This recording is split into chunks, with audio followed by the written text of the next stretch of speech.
नमस्कार बंधुरा आमी आज के खूब घरोया रान्ना करছি সবাই তোমরা এই রান্নাটা করে থাকো তো আমার একটু ইচ্ছে করলো তোমাদের সাথে শেয়ার করার তাই আমি তোমাদের সাথে একটু শেয়ার করছি রান্নাটা ডিমের কারিটা আমি কিভাবে রান্না করছি আমি আলু দেব না একদম আলু ছাড়া রান্না করব আমি কিভাবে করছি আমার পদ্ধতিটা আমি তোমাদের সাথে শেয়ার করছি আমার রান্নাটা তোমরা একটু আমার স্ক্রিপ্ট না করে পুরো ভিডিওটা একটু দেখো আমি অনুরোধ রাখলাম তোমাদের কাছে আমার ভিডিওটা দেখার জন্য একটু দেখো আমার খুব ভালো লাগবে প্রথমে তেল বসিয়ে দিয়েছি কড়াইতে আমি এখানে 8টা ডিম সেদ্ধ করে ছাড়িয়ে পরিষ্কার করে নিয়েছি আমি ডিমটা ভাজবো না আমি ডিমটা পুরো তেলের মধ্যেই কষাবো এবার আমি তেলের মধ্যে কুচনো পেঁয়াজটা দিয়ে দিচ্ছি এখানে আমি 3টে পেঁয়াজ মিডিয়াম সাইজের নিয়েছি পেঁয়াজটাকে ভালো করে একটু ভেজে নেব একটা তেজপাতা দিয়ে দিলাম তেলের মধ্যে পেঁয়াজটা দেওয়ার পরেই আমি তেজপাতাটা দিলাম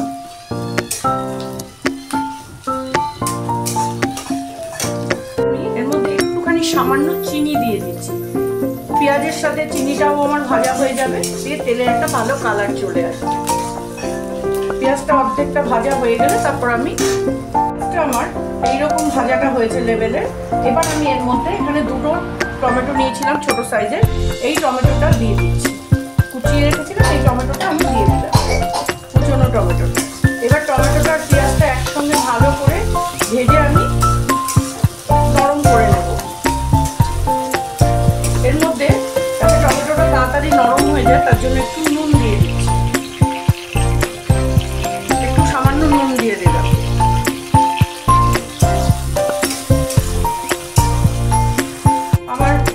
টমেটোটা একদম নরম হয়ে গলে গেছে এবার আমি যে মশলাটা রেডি করে রেখেছি এখানে আদা রসুন কাঁচা লঙ্কা আর হচ্ছে তোমার জিরে ধনে একসাথে পেস্ট করে রেখেছি সেটা আমি এর মধ্যে দিয়ে দিলাম 1 চামচ করে নিয়েছি জিরের গুঁড়ো 1 চামচ ধনিয়া গুঁড়ো 1 চামচ দিয়ে আমি মশলাটা দিয়ে দিলাম এবার মশলাটাকে আমি ভালো করে কষিয়ে নেব আমি হলুদটাও দিয়ে ফেলেছিলাম ওর মধ্যে তাই জন্য আর হলুদ দেব না ওতে দেওয়া হয়ে গেছে শুধু দেব একটুখানি লবণ দিয়ে দিচ্ছি 1 চামচ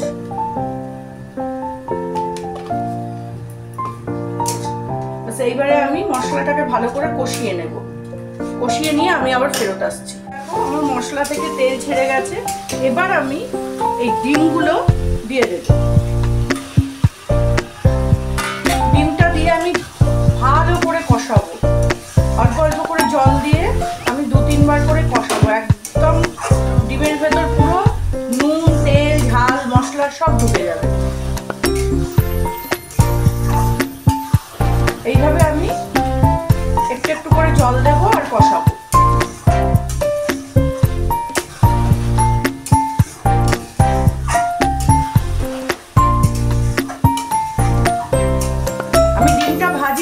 তার সাথে ডিমটা আমি কাটিও নি দেখো কোনো জায়গায় আমি কাটিও নি তার সাথে আমার ডিমের ভেতরে নুন তেল মশলা ঝাল পুরোটাই ডিমের ভেতরে ঢুকে যাবে অথচ ডিমটা খুব সফট লাগবে খেতে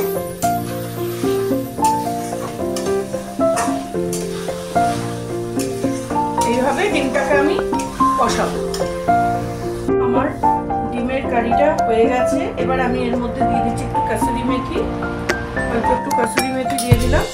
এবার দিয়ে আমি ডিমের কারিটাকে ভালো করে কাসুরি মেথির সঙ্গে মিশিয়ে দিলাম দিয়ে এবার নামানোর আগে একটু গরম মশলা দেবো গুঁড়ো আর একটু ঘি দেবো যেমন ঘি দেবো দিয়ে নামিয়ে দেবো আমারটা হয়ে গেছে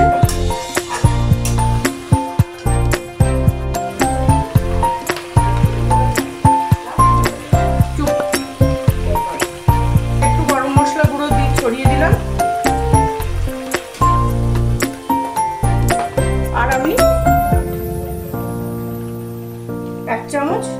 ঘি দিয়ে দিলাম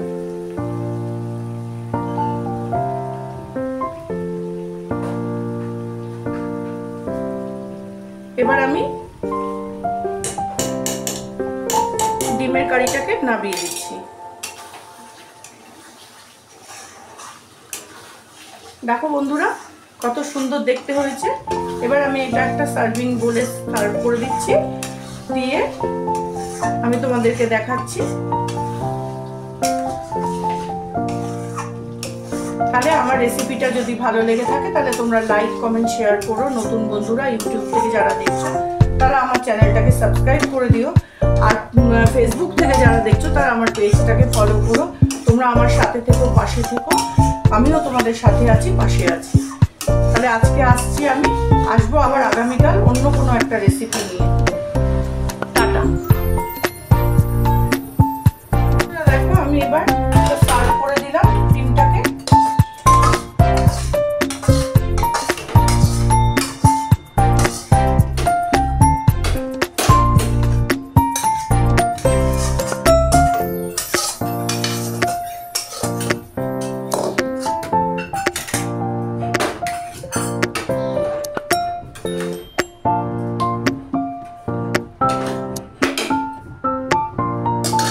দেখো আমার তাহলে ডিমের কারি রেডি হয়ে গেছে।